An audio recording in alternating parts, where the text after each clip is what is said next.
How to change server in OmeTV. OmeTV automatically connects you to the nearest server.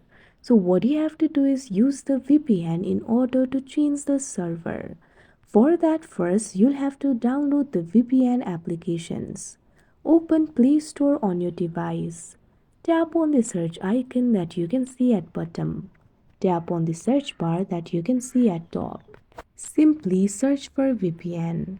You'll be able to see the results over here. Find any VPN application and tap on it. After you do that, you can tap on the option install in order to install the application. I've already installed one of the VPN. So what you have to do is open the VPN application that you have installed. Follow through the prompts in order to set it up. After that, you'll be led to this kind of interface. You'll have to choose the location. Tap on the option View All Locations.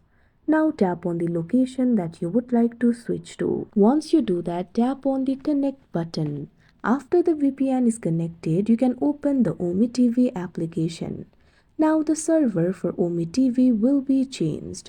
Like this, you'll be able to change the server on OmeTV.